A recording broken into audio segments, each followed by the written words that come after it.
गौ भक्ति के फल।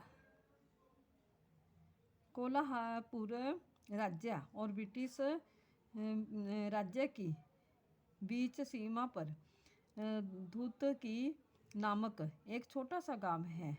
गांव के देवालय में एक गौ रहा करती थी। गाय लगभग 100 वर्ष पहले की घटना है। कुछ कसाई कोल्हापुर राज्य में गायें खरीदकर अंग्रेजी राज्यों में ले जाते हुए इस गांव के जंगल में पहुंचे। उनके साथ की गांव में कुछ बच्चियां भी थी।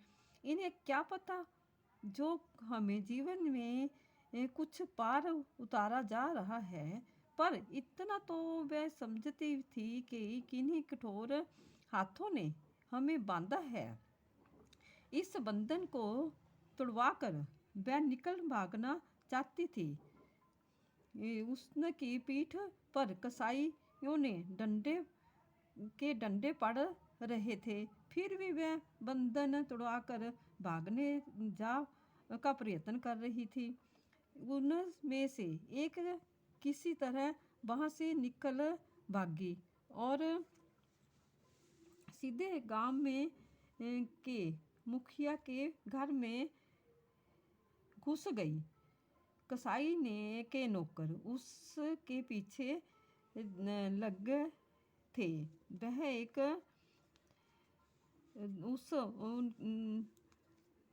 वह उनके हाथ न आई।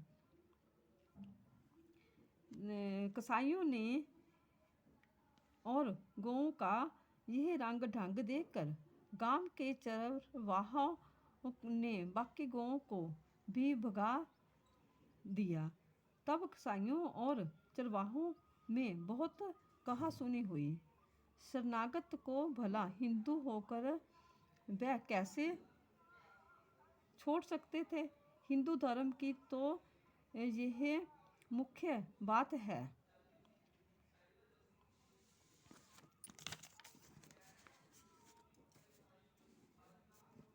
शरणागत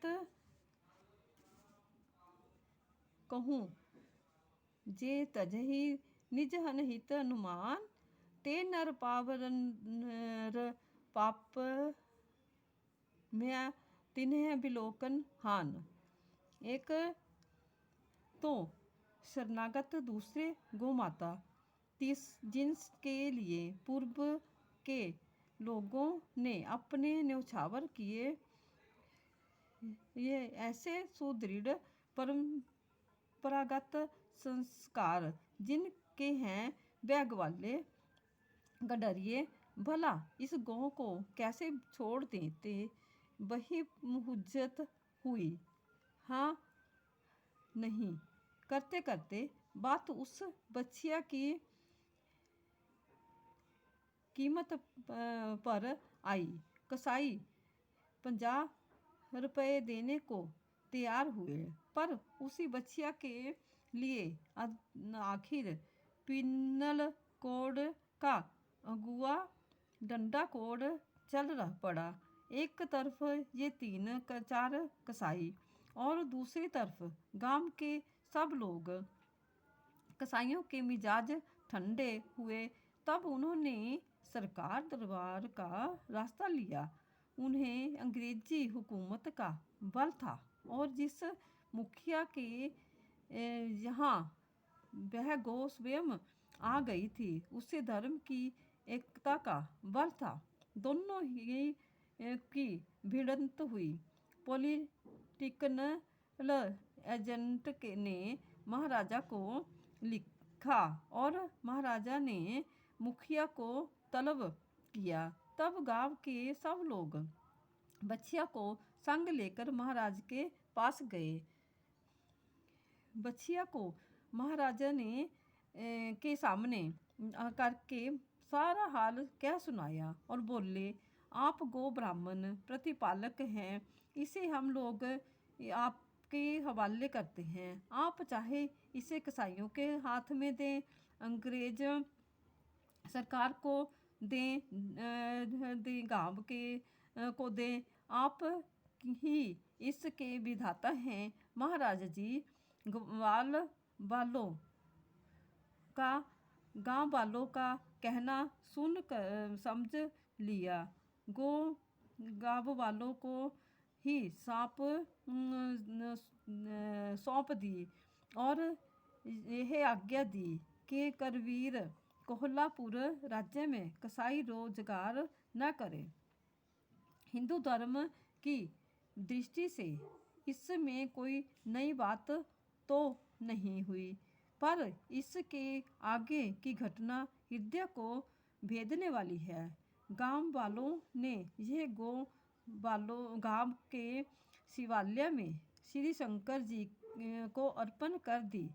तब से मृत्युलोक में होने पर तक वह गौ उसी शिवालय में थी।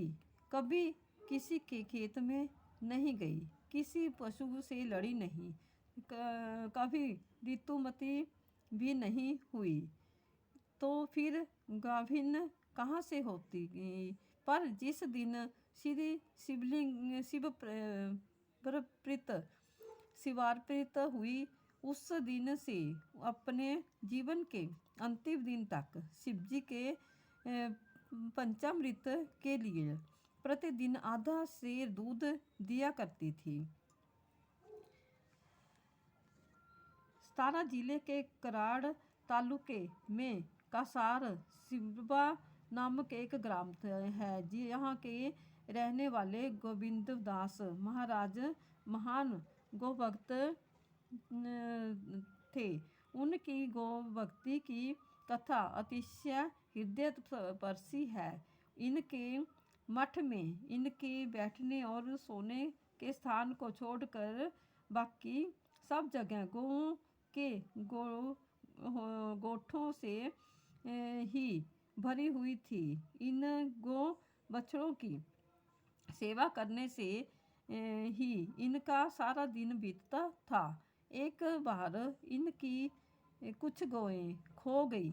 इन्होंने तहसीलदार की कचहरी में दरख्वास्त की और यो टहलते टहलते पास की बेलबड़ बाजार में चले गए तो खोई हुई गौओं में से कई इन्हें कसाईयों के हाथ में दिख पड़ी। इन्होंने पुलिस में इतला दी। कसाईयों ने कुछ सबूत पेश किए, यह दिखाने के लिए कि गौएं हमारी हैं। इनसे पूछ गया, आप के पास कोई सबूत? इन्होंने जवाब दिया, मेरी गौएं ही मेरा सबूत है, वह ही मेरी गवाही देंगी। यह सुनकर बहुत लोग हंस पड़े।